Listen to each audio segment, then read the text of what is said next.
Seguir com a nossa aula, iniciaremos o estudo do CPC 36, que trata de demonstrações consolidadas. Só lembrando, a gente já falou alguma coisa a respeito das demonstrações consolidadas quando a gente tratou do CPC 18. Lembre-se que quem consolida é uma investidora, né, e as suas controladas, né? Ou seja, é uma controladora com suas controladas que deve consolidar suas demonstrações contábeis como se fosse, então, esse grupo econômico uma única entidade, como se fosse uma única entidade, tá ok? A gente vai ver que temos alguns ajustes a serem realizados. Eu não consolido as demonstrações contábeis simplesmente somando os ativos de todas as entidades pertencentes a esse grupo e todos os passivos e, consequentemente, chegaria ao valor do PL consolidado. Não, existem alguns ajustes a serem realizados, ok? Então vamos dar uma olhadinha aqui a respeito aí do CPC 36. Bom, o objetivo do CPC 36 é estabelecer princípios para a apresentação e elaboração das demonstrações consolidadas.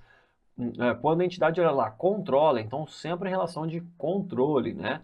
Portanto, uma coligada não consolida suas demonstrações contábeis com o investidor, ok? Então, controlada, né? Controlada sim, ok? Perceba, portanto, que o processo de consolidação é aplicado quando há uma relação de controle. Então, olha a primeira questão já para a gente iniciar o estudo do CPC 36. A obrigatoriedade de consolidação das demonstrações contábeis está diretamente associada ao controle que uma empresa investidora exerce sobre uma investida. Então, está correto, né? Exatamente isso que a gente acabou de ver. Bom, antes da gente analisar os aspectos do CPC 36, eu quero analisar os aspectos legais constantes da Lei 6404 a respeito da consolidação. Olha lá o artigo 250, ele fala que as demonstrações financeiras consolidadas serão excluídas. Então, das demonstrações financeiras consolidadas serão excluídas, que são os ajustes que eu disse, né? Ou seja, para se chegar às demonstrações consolidadas, não basta eu somar os ativos de todas as entidades, ou seja, controlador e controladas, e todos os passivos, consequentemente, chegariam no PL. Não. A gente tem alguns ajustes a serem realizados. Então, olha lá, o primeiro ajuste refere-se à participação de uma sociedade em outra. Ora, eu tenho que desconsiderar essa participação. Por quê? Ora, porque, por exemplo, a sociedade A ela possui 100% da sociedade B, para ficar mais fácil. A sociedade A tem 100% da sociedade B. Bom, a sociedade B tem um PL de 100 mil reais, por exemplo. Então, a sociedade A vai reconhecer no seu ativo não circulante e investimento 100 mil reais. Então, perceba que se eu fosse consolidar todos os ativos de A com todos os ativos de B, eu estaria somando duas vezes a mesma coisa. Duas vezes a mesma coisa. Afinal, aqueles 100 mil reais, do ativo não circulante, investimentos da sociedade A, já representa o PL da sociedade B. Então, se eu fosse somar todos os ativos e todos os passivos dessas duas sociedades, eu estaria somando o PL de B duas vezes. Uma pelos ativos e passivos de B e outra pelo valor do ativo não circulante de investimentos da sociedade A no valor de 100 mil reais, que nada mais é do que o PL de B. Então eu tenho que fazer esse ajuste, né, para não somar duas vezes a mesma coisa. Então eu faço que jeito esse ajuste? Eu debito o PL consolidado, eu credito o ajuste na conta ajuste ativo não circulante de investimentos, representativa desse investimento em B, ok? Depois, no fim dessa aula, a gente vai fazer algumas questões práticas, isso aqui vai ficar muito mais claro, ok? O que importa é que eu tenho que fazer esse ajuste, retirar essa participação lá do balanço de A. Afinal, não tem sentido no balanço consolidado A dizer que tem uma participação em B, se o balanço consolidado já é o ativo e passivo somado de A mais B. Né? Não tem sentido eu ter uma participação em mim mesmo, né? Seria eu falar que eu tenho participação no grupo, né? No grupo econômico. O grupo econômico dizendo que tem uma participação no grupo econômico não tem sentido. Então eu tenho que retirar essa participação de uma sociedade em outra, ok? Além disso, o saldo de qualquer conta entre a sociedade. Então, por exemplo, a sociedade B ela distribui dividendos. A sociedade A ela vai receber, portanto, dividendos. Então ela distribuiu, a entidade A vai reconhecer dividendos a receber. E a entidade B, no momento que ela distribui, ela reconhece dividendos a pagar. Então nem sentido, né, na ótica do grupo econômico, eu evidenciar uma obrigação que o grupo econômico tem para com ele mesmo? Não. Então eu faço o quê? Eu excluo esses saldos eventuais entre sociedades. Pode ser saldo, por exemplo, também referente a uma duplicata a pagar, né, para uma entidade e a receber para outra. Né? Por exemplo, uma entidade fez uma transação a prazo com outra. Então, uma tem uma obrigação e a outra tem um direito. Eu vou retirar esses saldos entre as sociedades, tá? E além disso, olha ali as parcelas de resultados do exercício, dos lucros ou prejuízos acumulados e do custo de estoque ainda não realizado. Ainda não realizado, né, de negócio aqui entre as sociedades. Lembra quando a gente falou de lucro não realizado? Lá no cálculo do método de equivalência patrimonial, lembra? Quando havia uma transação intragrupo e aqueles estoques, por exemplo, ainda não tinham sido repassados a terceiros. Então, por exemplo, a entidade A vendeu para a entidade B 100 mil reais em estoques, aqueles estoques custaram 70 mil reais. Então, houve um lucro de 30 mil reais nessa operação. Enquanto esses estoques adquiridos pela B estiverem em seu controle, né, esse lucro é considerado não realizado, lembra? É o lucro da operação intragrupo vezes o percentual de mercadorias ou de itens transacionados ainda em poder do grupo. Portanto, esse lucro só é realizado quando B vende isso a terceiros, né? Esse lucro não realizado afeta aqui as demonstrações consolidadas, a gente desconsidera esse lucro não realizado, ok? O débito a gente já sabe onde que é lá no resultado de equivalência patrimonial. O crédito vai ser dependendo do item transacionado. Por exemplo, se for estoques, a gente acredita estoques no balanço consolidado. Depois, com números, isso aqui vai ficar mais tranquilo, ok? Bom, vamos lá. Isso aqui é basicamente o que interessa para a gente a respeito das normas sobre consolidação na Lei 6404. Mas já que a gente está aqui, vamos continuar a ler aqui os parágrafos, né? Participação dos acionistas não controladores no PL e no lucro do exercício será destacada, respectivamente, no balanço patrimonial e na demonstração do resultado do exercício. É lógico que ele está falando aqui no balanço e na DRE consolidada, tá? Então, participações dos não controladores ficam destacadas, né? Parcela do custo de aquisição do investimento incontrolada que não for absorvida na consolidação deverá ser mantida no ativo não circulante com dedução da provisão adequada para perdas já comprovadas, será objeto de nota explicativa. E o parágrafo 3º fala que o valor da participação que exceder o custo de aquisição constituirá a parcela destacada dos resultados dos exercícios futuros até que fique comprovada a existência de ganho efetivo. Isso aqui eu nunca vi ser cobrado em prova, né? Parágrafo 1, sim, é cobrado. A gente vai ver diversas questões. Esses outros aqui não são cobrados. Para fins desse artigo, as sociedades controladas cujo exercício social termine mais 60 dias antes da data do encerramento da companhia elaborarão, com observância das normas dessa lei, demonstrações financeiras extraordinárias. Isso aqui a gente vai ver também. Tá? Então aqui eu destaco o parágrafo 1º para parágrafo 4º. Os outros ali nunca vi ser cobrado em prova, tá ok? Agora, esses incisos aqui vai ser objeto frequente de análise, tá? Cai demais. Bom, vamos voltar aqui para o CPC 36. Olha o que ele fala. As demonstrações consolidadas devem fazer o quê?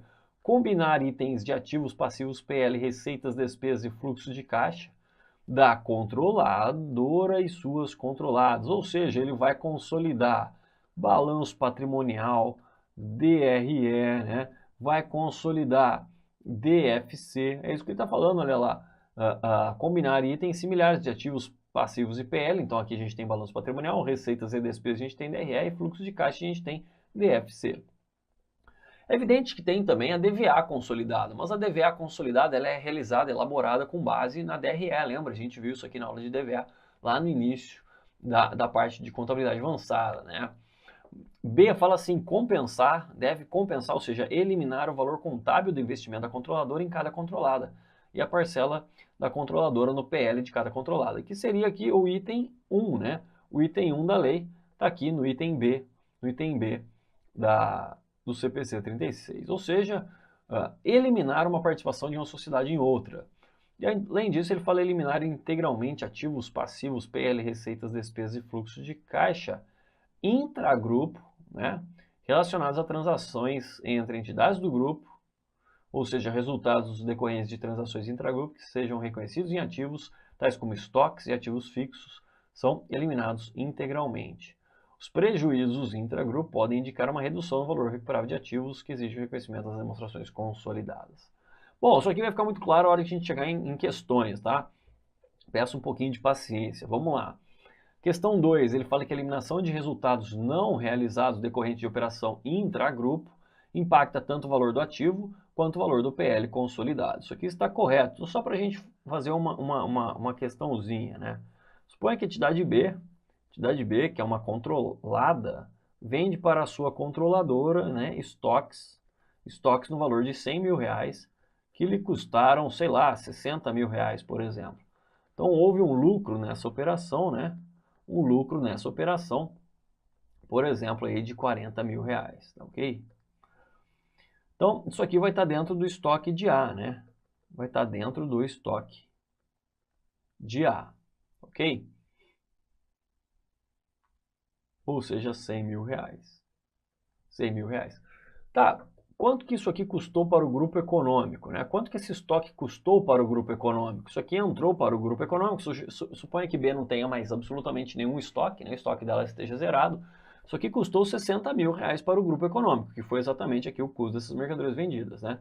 Então veja que o estoque consolidado, como esse lucro ainda não foi realizado, ou seja, não houve ainda repasse dessas mercadorias a terceiros, eu não vou mostrar o estoque consolidado no valor de 100 mil reais. Tudo bem, o estoque de A é 100 mil reais, mas dentro desse estoque eu tenho lucros não realizados. Portanto, o estoque consolidado aqui seria 100 mil reais menos o lucro não realizado de 40 mil reais. Né? Então, o estoque consolidado, então seria o estoque de A menos o lucro ainda não realizado. Ou seja, seria aqui de 100 mil reais menos 40 mil reais. O estoque consolidado, no fim das contas, é exatamente o valor do estoque, né? O valor de custo do estoque para o grupo econômico. Foi de 60 mil reais. Está aqui, tá ok?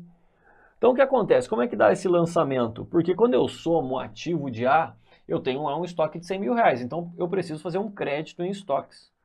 Preciso fazer um crédito em estoques, por exemplo. No valor aí de 40 mil reais, que é o lucro não realizado. Então, eu faço aqui para diminuir o valor do ativo, né? E o débito correspondente, lembra que era o lucro não realizado. O lucro não realizado, que afeta o que? Negativamente, né? Negativamente o resultado de equivalência patrimonial. Lembra que a gente desconsiderava esse lucro não realizado no cálculo do resultado de equivalência patrimonial. Então, olha lá como ficou mais fácil agora. Impacta tanto o valor do ativo, verdade, quanto o valor do PL, né? O PL no balanço consolidado. Sim, porque isso aqui afeta o resultado, né?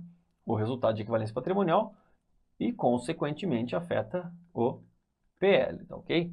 Então, isso aqui está correto, né? Isso aqui está correto. A questão 3, uma questão bacana também para a gente trabalhar, né? No que concerne a consolidação das demonstrações contábeis, assinale a correta. Então, alternativa A, os lucros a realizar reconhecidos no passivo da investidora decorrente de transação entre investidora e investida não serão eliminados. Primeira coisa que o lucro, a gente viu que o lucro não realizado, ou seja, o lucro a realizar sim, serão eliminados, né? Então já está errado aqui a alternativa A. A B fala que sociedade com investimento em sociedade coligada, avaliada pelo MEP, consolida. Não, coligada não consolida. Quem consolida é apenas o quê? Controlada. Tem que ter relação de controle, então está errada também. Alternativa C fala que dividendos a receber da investida reconhecido no ativo da investidora não deve ser compensado. Sim, deve ser ajustado, né? Deve ser ajustado com os dividendos a pagar reconhecido no passivo da investida. Ou seja, eu não vou reconhecer um direito, né? Sob a ótica do grupo, vou ter no ativo um direito a receber e no passivo um direito a pagar? Não, né? Não tem sentido eu evidenciar isso aqui nas demonstrações consolidadas, que é como se fosse, né, uma única entidade, todas essas entidades do grupo econômico. Então, sim, eu retiro esse direito e retiro essa obrigação. A D fala que o ganho resultante da venda de um terreno da investidora para a investida, que estiver reconhecido no ativo da investida, permanecerá no balanço consolidado. Veja que está falando do lucro, né, do ganho, né, do ganho. Então, por exemplo, a entidade A aqui, eu tinha feito aqui um terreno, aliás, o estoque eu poderia ter falado que era um terreno, seria a mesma coisa. Né? O terreno teria custado 60 mil para o grupo econômico, ou seja, eu vou lançar isso aqui no meu ativo como terrenos, valor de 60 mil e não de 100 mil, né? Ou seja, para isso eu preciso fazer um ajuste referente ao ganho, né? O ganho de 40 mil, o lucro não realizado. Então, esse ganho aqui, resultante da venda desse terreno, uma transação entre grupos, sim, é ajustado, ou seja, não permanece no balanço consolidado. A gente tira, né? 40 mil reais que a gente retira. Então, sobrou a alternativa E, tem que estar correta, devem ser eliminados o valor contábil do investimento da controladora na controlada e a parte dessa controladora no PL da controlada. Exatamente aquele inciso 1 do artigo 250, né? Eliminação de uma participação em sociedade em outra. Sim, a alternativa E está correta. Questão 4 fala que os resultados decorrentes de transações intragrupo que sejam reconhecidos no ativo Exemplo de venda de estoques e de itens do imobilizado somente devem ser eliminados nas demonstrações contábeis consolidadas quando tais ativos forem negociados com terceiros. Pelo contrário, né? Pelo contrário, enquanto não, né? Enquanto não tiverem sido negociados com terceiros. Então vamos voltar lá no nosso exemplo. Veja que aqui eu ainda não negociei essas mercadorias com terceiros, portanto esse lucro ainda não foi realizado. Agora, a partir do momento que eu negociei todas essas mercadorias com terceiros, pronto, acabou o lucro não realizado, não há mais que se falar nesse tipo de ajuste. Acabou o lucro não realizado. Então isso aqui está errado. Assim que fala que a empresa consolidadora, para a empresa consolidadora, ou seja, para uma controladora, a eliminação dos lucros não realizados resultantes de transações entre entidades do mesmo grupo, ou seja, a transação intragrupo, deve ser feita a crédito numa conta do ativo e a débito numa conta de resultado. Então, questão muito semelhante essa aqui, né? Não é possível, é a mesma questão. Deixa eu dar uma olhada, a gente já falou disso. Cadê? Aqui a questão número 2. É a mesma questão, não é possível. É a mesma questão, olha aí. Em 2015 e 2016, o CESP pediu a mesma questão. Então, isso aqui está correto, né? A gente viu que sim, são realizados exatamente mediante um crédito na conta do ativo transacionado, né? Onde tem esse lucro não realizado, no meu exemplo foi estoque, e a débito uma conta de resultado, né? Veja que aqui ele só falou que impactaria o valor do PL. Sim, porque impactou um débito aqui na conta de resultado, conforme a gente viu, consequentemente impacta o PL. Então, praticamente a mesma questão, né? Cobrado pelo CSPI em 2 anos consecutivos. Bom, vamos dar uma olhadinha em algumas definições constantes do CPC 36, né? Demonstrações consolidadas são demonstrações contábeis de um grupo econômico em que ativos, passivos, PL, receitas, despesas e fluxo de caixa da controladora, olha lá, e suas controladas são apresentados, né? Olha lá, como se fossem, né? Como se fossem uma única entidade. Obviamente que essa entidade não tem CNPJ, nada, né? É apenas como se fosse uma única entidade, ok? Grupo econômico é a controladora e todas as suas controladas. Controlador é uma entidade que controla uma ou mais controladas. Olha que tipo de definição mais difícil, né, de se entender, de se compreender. Controlador é uma entidade que controla, ó, a VA, né, a VA. O investidor controla a investida quando está exposto a ou tem direito sobre retornos variáveis decorrentes do seu envolvimento com a investida e tem a capacidade de afetar esses retornos por meio do seu poder sobre a investida. A gente viu, quando a gente tratou do CPC 18, que basicamente o controle ele existe, né? Basicamente, para efeitos de prova, o controle ele existe quando a investidora possui mais 50% das ações com direito a voto, ou seja, 50% mais uma ação com direito a voto, ou ações ordinárias, pronto, há relação de controle. Né? Aqui no CPC 33 ele vai um pouquinho mais a fundo, ele fala que o investidor controla a investida quando ele está exposto ou tem direito sobre retornos variáveis decorrentes de seu envolvimento com a investida e tem a capacidade de afetar esses retornos por meio do seu poder. Nessa palavra aqui é importante, poder sobre a investida. Poder são direitos existentes que dão a capacidade atual de dirigir as atividades relevantes, que são atividades da investida que afetam significativamente esses retornos da investida, ok? Então vamos continuar a analisar esse controle aí, né? O investidor, independente da natureza do seu envolvimento com a entidade, ou seja, com a investida, deve determinar se é controlador, avaliando se controla a investida. O investidor controla a investida quando ele está exposto ou tem direito sobre, conforme a gente já viu, retornos variáveis decorrentes de seu envolvimento com a investida e tem a capacidade de afetar esses retornos por meio do seu poder. A gente já viu isso aqui. Assim, o investidor controla a investida se e somente se o investidor possui todos os atributos seguintes. Então, olha lá o poder, a palavra importante. Poder sobre a investida. Se ele tem exposição ou direito sobre retornos variáveis decorrentes do seu envolvimento com a investida e se ele tem a capacidade de utilizar o seu poder sobre a investida para afetar o valor dos seus retornos. Então, olha aqui, o investidor deve considerar todos os fatos e as circunstâncias ao avaliar se controla a investida. O investidor deve reavaliar se controla a investida caso fatos e circunstâncias indiquem que há mudanças em um ou mais dos 3 elementos de controle. Né? Para efeito de prova, basicamente, quando ele fala aqui de poder, a gente sabe de controle, ou a gente já deduz o controle, ou ainda quando ele fala do percentual de ações com direito a voto, né? Conforme a gente viu no CPC, no estudo do CPC 18. Bom, vamos falar aqui a respeito das exposições a respeito de poder, né? No CPC 36. Olha lá, investidor tem o tal do poder sobre a investida quando ele tem... Olá, meus amigos, minhas amigas, e aí, gostou, curtiu o professor Igor Sintra? Top de linha, professor Igor Sintra, professor aqui da Lá Concursos, o professor de contabilidade geral e contabilidade avançada. Quero fazer um convite muito especial. Primeiro, para você concluir a gravação dessa aula, você terminar essa videoaula, porque você assistiu apenas um pequeno pedaço da totalidade da aula. Eu quero dizer para vocês o seguinte, que nós aqui da Lá Concurso, nós temos um super projeto de Cefaz Brasil, é isso mesmo. Todos os concursos de Secretaria de Estado de Fazenda, nós aqui da Lá Concurso, nós estamos preparados para te atender. Então, olha só, essas aulas, o módulo completo de contabilidade geral e contabilidade avançada e algumas revisões encomendadas para o professor Igor Sintra, este módulo, mais as outras disciplinas do concurso de Cefaz. Professor, quais outras disciplinas? Português, matemática, os direito administrativo, constitucional, civil, se tiver, penal, qualquer direito que tiver, mais legislação específica, direito tributário e assim por diante. Nosso curso, qualquer curso de Cefaz Brasil, ele custa apenas 10 parcelas de R$60. 600 reais é o nosso curso. Este curso nosso Cefaz com as aulas do professor Igor Sintra custa apenas R$600. É isso mesmo, R$600, 180 dias de acesso. Você terá direito a todas essas videoaulas de direito, de todos os direitos, contabilidade, ou seja, o curso Cefaz completo, ponto a ponto, e mais legislação específica com nossa equipe de professores aqui da Lá Concurso. Então, espero vocês.